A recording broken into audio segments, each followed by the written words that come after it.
Welcome back, everyone, to the Geeks, Geezers, and Googleization Show, the home of Googleization Nation, where we talk with HR and business thought leaders about the crazy, never normal shift going on all around us. Our goal is to bring you ways to reimagine tomorrow and explore the ever-changing convergence of people, business, and technology. Here is your host, Ira Wolfe. Welcome back to another deep dive episode of Geeks, Geezers, and Googleization. I'm once again thrilled to turn over the mic to my special co-host. Let's give a big, warm welcome to Eli and Casey. Let's just be brutally honest for a second. Okay. Trying to make real change happen. It can seriously feel like, I don't know, trying to swim through peanut butter. That's a good one. Sticky. Right. You're kicking, struggling, putting in all this effort and progress. It's just agonizingly slow, if it happens at all. Oh, definitely. That sounds familiar. I bet it does. Whether it's, that new company initiative they swear is going to be amazing, but everyone's dodging it. Like the plague, yeah. Exactly. Or even just like trying to ditch a bad habit yourself. We've all been stuck in that goo. That stickiness, that resistance you feel, it's universal. It really is. And you're saying it's not just us being weak or difficult? Not at all. It's actually rooted pretty deep in how our brains work, how we're wired. Okay, interesting. So buckle up, everyone, because that's exactly what we're diving into today. Let's do it. We are tackling that big question. Yeah. Why is change so damn hard? And for this deep dive, we're looking at insights from Ira S. Wolfe. He's a thinker on the future of work leadership. A global thought leader, yeah. He wrote this great piece asking that exact question. Right. And our goal here isn't just to complain, We want to really unpack the reasons for that resistance. Move past blaming people, oh, they're just lazy or they're stubborn. We want to give you some real, actionable understanding. Which should resonate whether you're dealing with change on the front lines or, trying to lead it from the C-suite. Exactly. This is for everyone who's ever felt that peanut butter river. Because honestly, understanding why it feels like such a slog is step one. You got to know the why before you can figure out the how. Okay, so where do we start? Wolfe kicks things off with a bit of a truth bomb, right? Yeah, he does. He basically says, look, people don't fight change just to be difficult. It's not personal. It's usually not. According to him, our brains are actually hardwired, fundamentally wired to see uncertainty as a threat. A threat, like a physical threat. Pretty much, yeah. Think about the brain's number one job, survival. Right, keep us alive. Exactly. Success, innovation, efficiency. Those are nice to haves evolutionarily speaking.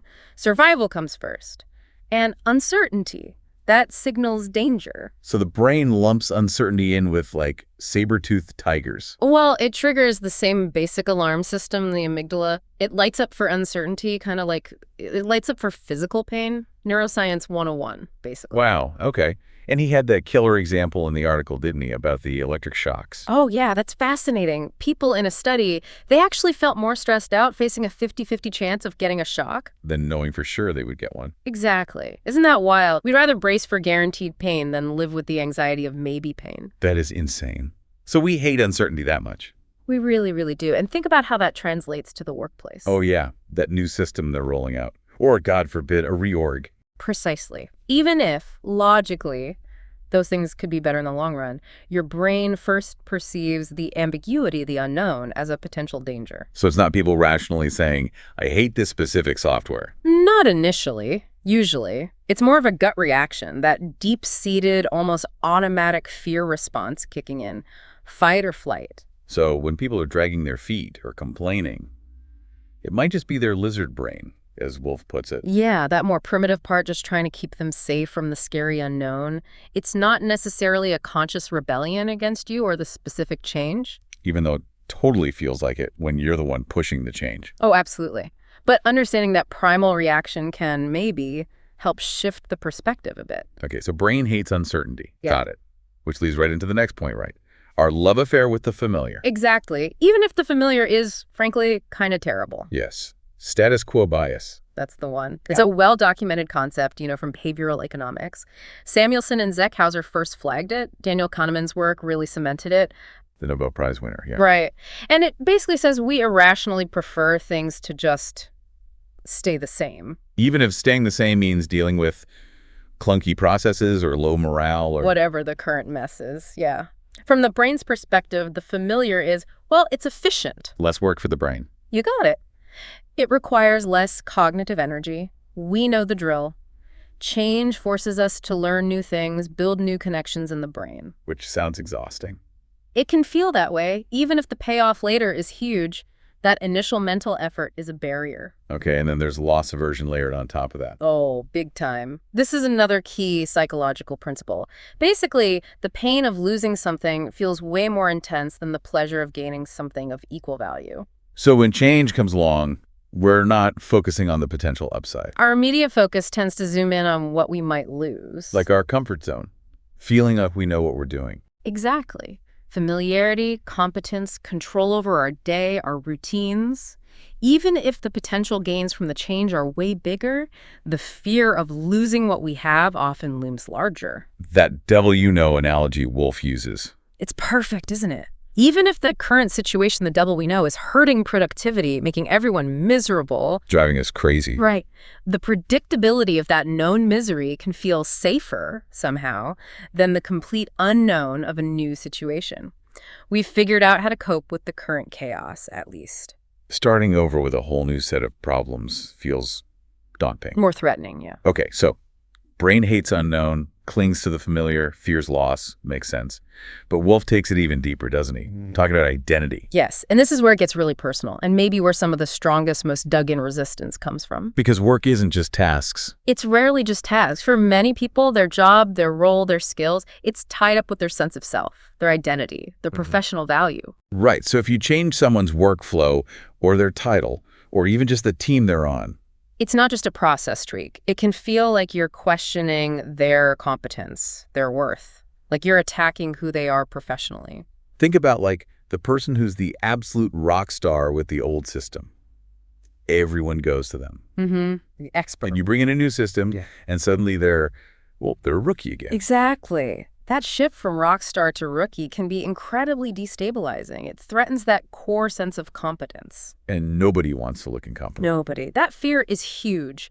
The fear of looking stupid, of falling behind, maybe even of being replaced eventually. So instead of saying, hey, I'm struggling with this, or I feel kind of lost. Which feels vulnerable, right? Totally. So instead, they attack the change itself. Often, yeah.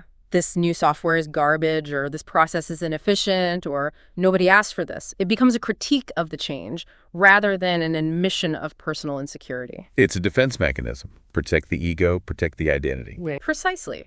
It's easier to fight the external thing than to voice the internal fear. That makes a lot of sense, actually. Okay, so we've got brain wiring, status quo, identity.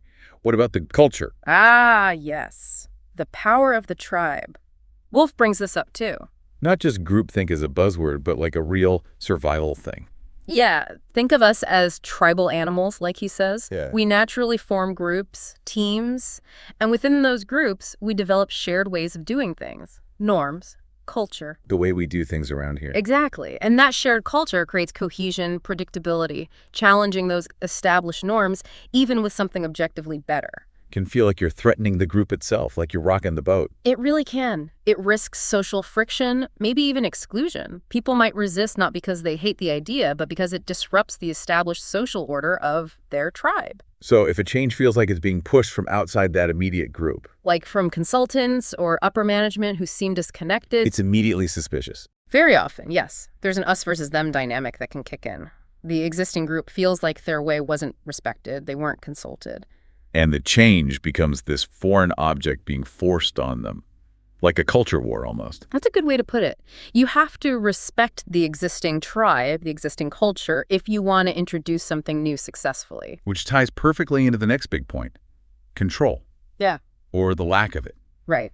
Reactance, that's a psychological term. Meaning we push back when we feel pushed. Basically, yeah.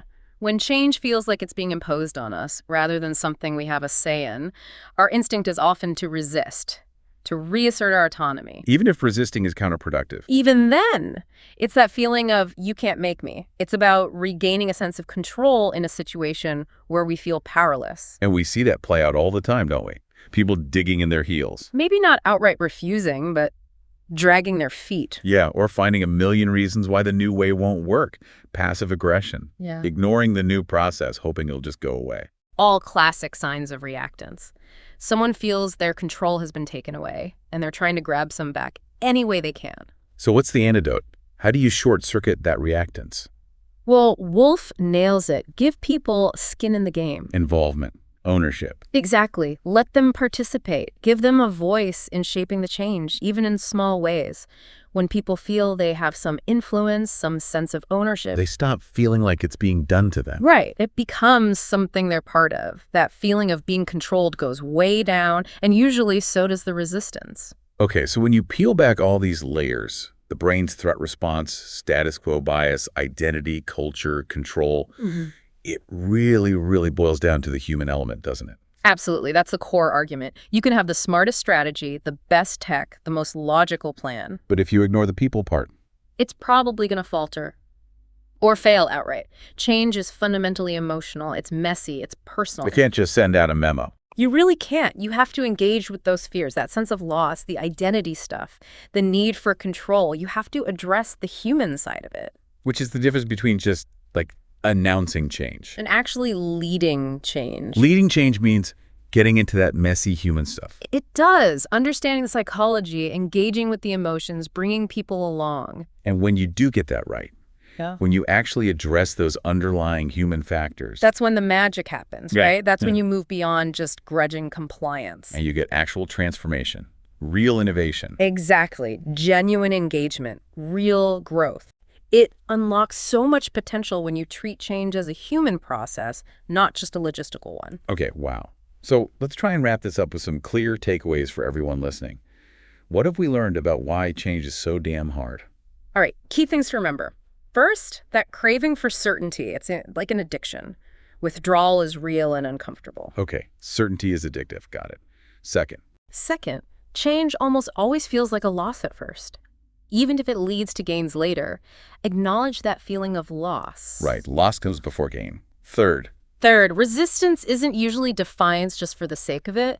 It's often rooted in very real fear and that primal sense of threat. Look for the fear behind the pushback. fear, not defiance. Okay. Fourth, Culture is powerful.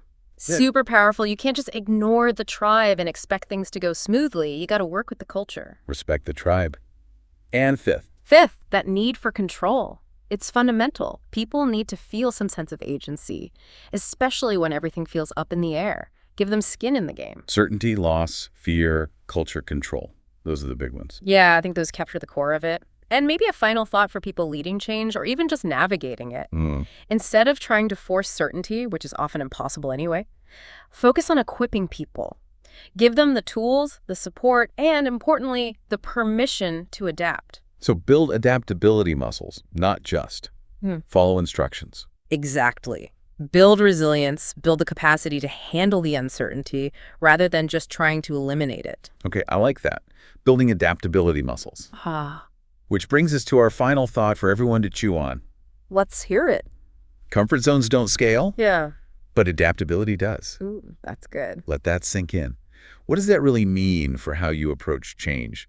Not just the big stuff at work, but your own evolution, your own growth. How do you actively build those adaptability muscles in yourself and maybe help others build theirs too? That's the question to ponder. Yeah. That's your next deep dive.